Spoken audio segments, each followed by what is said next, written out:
That's good. I thought there were two, so we're doing better time-wise. Okay, here you are. Okay, cool. So this is the HoloLens interactive board game. So the idea is like, a living world board game that sits at your table while the user wears a HoloLens. And to add a kind of more deeper meaning to it, we're implementing this idea of like protecting land and like utilizing resources. So yeah.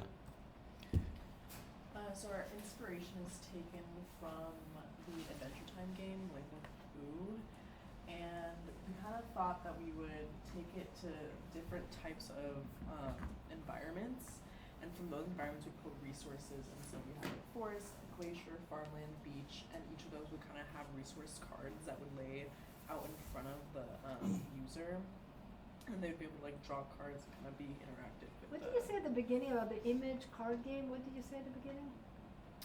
That maybe it was your inspiration. I lost the the beginning. Land of Ooh card game from Adventure Time. Yeah. So then, yeah, that's kind of what we're mirroring it after. So which is the image of the Land of Who card game? Because I don't know it actually. That top. Okay, cool, awesome. Now I like the one at the bottom too over there. The problem is, you see, you have to have two people with the HoloLens. Not everybody has the HoloLens in the closet yet. We were thinking about doing a single person game. That's instead what I of was gonna doing ask you two. next. Yes, yes.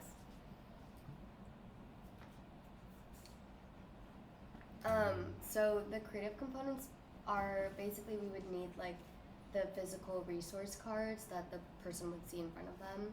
And then the different assets we'd need would be like basically in the center of the game, we would have like a volcano. And so basically the goal of the game is while the player is like moving through each of these 4 different environments, there's some sort of like bad guy or like antagonist that is basically causing some sort of destruction to the environment. So like for example in the glacier biome there's like a factory that's like polluting, and the player would have to figure out how to basically stop the factory in order to restore the biome. And how can they figure it out? What can they do? So basically we're going to have a checklist of things that they need to do in each environment to basically like restore that environment, and once they do that, the volcano, which is going to be in the center, which is also kind of like polluting the entire biome through like volcanic goo and stuff, is going to turn into like a water geyser. And basically part of the experience is also that the 4 different biomes water is like very scarce, so that's going to be like a resource card that the player has in very like limited quantity, but essentially after restoring each of the 4 environments, the volcano will turn into like a water geyser, and then that'll be kind of the goal of the game is to restore all 4 environments. You know, it would be really cool. I do know the director of that Moxie Museum. This would be another great Moxie Museum exhibit piece. It would be so cool if we got all our projects. We reserved it for even just, a brief amount of time, for a week, and we have them all exhibited somewhere. It would be really amazing that all the work you put in these 6 months ends up actually in a prestigious venue, especially if you're doing stuff that is educational. So anyway. We should take a field trip there. We should. Let's do that. Yeah. The only problem is it costs $24 to get in. Guess you didn't buy a book for this class, but still, I'm always considerate because I'm a student too. So when the professor wants $160 worth of books, I wish I could kill them. Slowly. Yes. See, I'm so blunt. No filters. Which teacher would tell you anything like that? I'm joking, obviously, but still, I know. It's a problem. What can you do? The Italian have problems. Yes. So like we were saying, each environment would have kind of like a main like antagonist. So for example, like I said, in the glacier, the antagonist is like the factory, which is causing pollution. In the forest, it would be like the lumberjacks who are like cutting down the trees and basically affecting the environment. So you have sound as well. Yeah, there would be sound too. And then the farmland would be, I forgot what the... Do you guys think you really can build 4 of them? I would love you to, but I think so. if you find the simple ones. assets all made, maybe, but it's a lot of work. You're, again, like, I don't remember the Yeah. other team that was super ambitious. Oh, I think it was Andrea, Justin, and Destiny. Is ambitious. These were like all of our ideas, but it might be like we were talking about like maybe each land has like one building, then one protagonist, one antagonist card, kind of like that.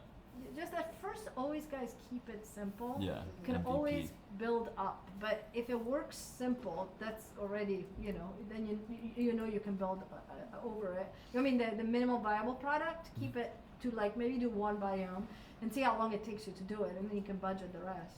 True. Even though this quarter a lot of work goes even in the visual style, right? That is something next quarter you don't have to worry as much. And the idea generation, I mean, look at this. We now have great, amazing ideas, but it took us 4 weeks to get there. So this is kind of like that beat sheet type thing, but it's a chart, so we kind of already explained some of it. But player starts with the HoloLens. It's just one user, and you're playing against the world, basically. Maybe it's like an evil world, that's like nothing's going right, like the storm doesn't feed the right crops, blah, blah, blah, which is kind of the antagonist, but not a playable, it's just one player, So you start with your resource cards, and the idea is that these cards are like your main tool to fix the world. So it's like maybe you have to solve the factory problem in the glacier to get like a water card that you could use in the forest to fix their problem, and that's how you kind of connect everything. There's two kind of things that set you back, which is like the villains in each land, like, maybe there's like lumberjacks in the forest tearing it down, and then will also be like random events and natural disasters, and our big one being the volcano in the middle, which is kind of the main gameplay challenge to solve that. And then the idea is you get this like water stone by fixing each piece of land, like each piece of it that you can like place in the volcano at the end, saving the land, turns into a big fountain. Yay, beautiful. And yeah, that's basically the gameplay loop. Oh, I could explain this. So we're all going to do everything, but we thought each of us have a specialty. So 2D can be Advaita, I can do 3D stuff, and Brianna can do game development stuff. And then Anna takes a vacation. well, we submitted this is an old version, but Anna's gonna do like the creative direction and decide the style of everything. She bosses everybody around. Exactly. I love that job. So our technical aspects is option 1 is doing the HoloLens, and I know you kind of mentioned that people haven't really been able to use a HoloLens in the past or work with it, so if that doesn't Actually, work out, I take it back. I need to talk to Christian really well and deep and see, because the first HoloLens, it was a nightmare, I think even for him. But now I realize I went and looked, and we actually got a new one. So I need to talk to him. The problem is he's in Austria. I call him a couple of times, and he every time got me a text saying my phone is dying. I'll call you later. So it's not an easy catch, but I'll try to catch him because he probably knows how to use it. Just the old one was clunky. okay. Well, if that works out, then we'll probably go with the HoloLens. But if it doesn't work out, we're thinking about turning the game into kind of a computer game, still single player, just on the desktop. Yeah, here's our timeline. I don't know if we need to go over it really. No, we're good. No, the computer game. Do you mean that could it actually be an augmented reality, like something you can run through iPads or mobiles, or no? You want a just 2D computer game? I don't think we've gotten far enough to decide that. I think we kind of only settled on making it into at least a desktop version. So I think depending on how we kind of move about it, we could potentially explore going into an iPad or iPhone version, but definitely going to be a computer. We made like several versions, and the idea is if we can't do the HoloLens, it would either be a PC game or possibly like a mobile game that does AR. That's actually really possible. As I said, there was a team that did this beautiful book, and it was all iPad. I would love to crack the HoloLens, guys. Let's yeah, me try. too. Yeah. Cool. Sounds great. Any comments? Anything they could do better, or any superpower they could take on that they haven't yet?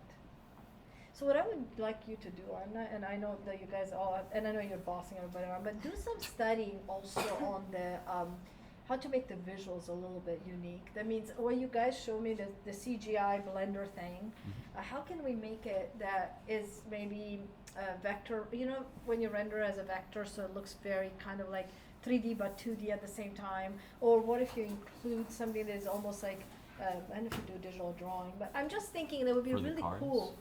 Oh, okay. Trying to do kind of something that almost can look fine art.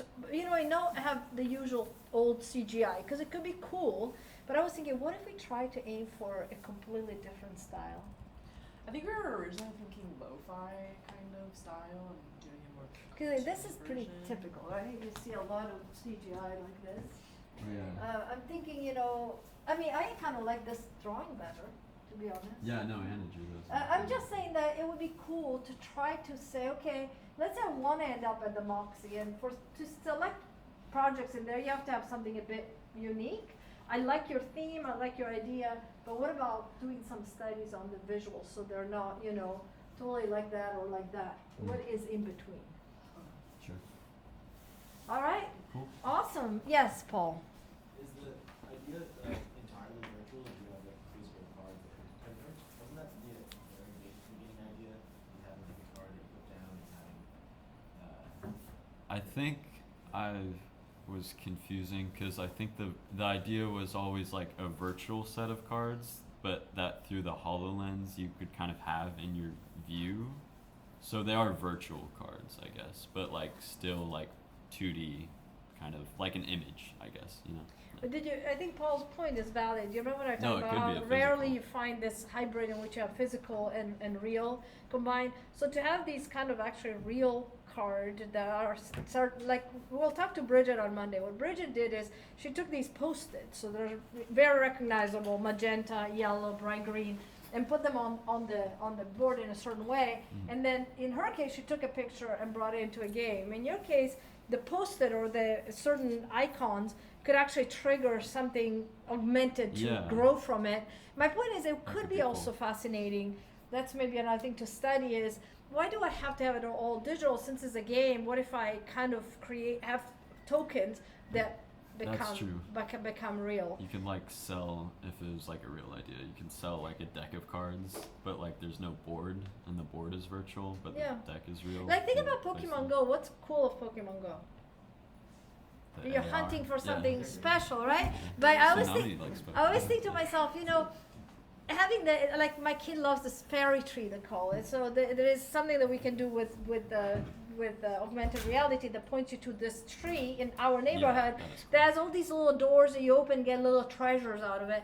My point is, it depends who your, what's your audience. But if it's a younger audience, it could be cool to have, but even an older audience, to have some physical something to you it. could make like a Pokemon Go type game where you have to like go out in the real world to get your resources, but each player maybe has this board on their phone, like a world that they take. Keep it in a way But that's that way different. if but yeah. right, if we were to be in the Moxie Museum, so Oh. people don't have to run all over Santa Barbara, but they had these kind of physical element that would trigger each one, would be recognized by they are, and depending on the color or the shape of that token, the different biome kicks in. Or you know what I'm saying? Or you can take on a different avatar. I'm just saying that Paul's point is very valid. That is, yes, you can do it all digital, but at this phase, since we're still brainstorming, also go out and hunt what is actually augmented reality, which is game that is triggered by the physical, and how do they do it.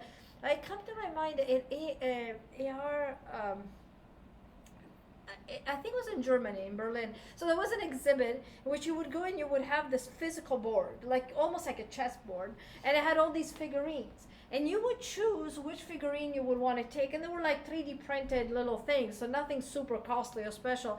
But each of the figurine was a character and had a story, and you would take it with you and then take it out in the world, but you would, have to kind of nurture the story in some way. So there was kind of a physical component. I remember thinking to myself, I wonder if it's a pain in the neck to take the figurine or not. But there was something beautiful because there were like 5 different figurines. So if I took, figurine A, and another 100 people took figurine A. Now, the 100 of us were connected, and we could communicate and nurture this kind of story that was related to A, because each of the figures had a story that you had to kind of make decisions for. So it was a kind of community building thing that was very interesting. My point is, there is something beautiful about kind of having a physical element and mixed in with the digital and creating a story and creating community with it. And I think this could lead to that. Cool. Cool, thank you guys. Thanks everyone.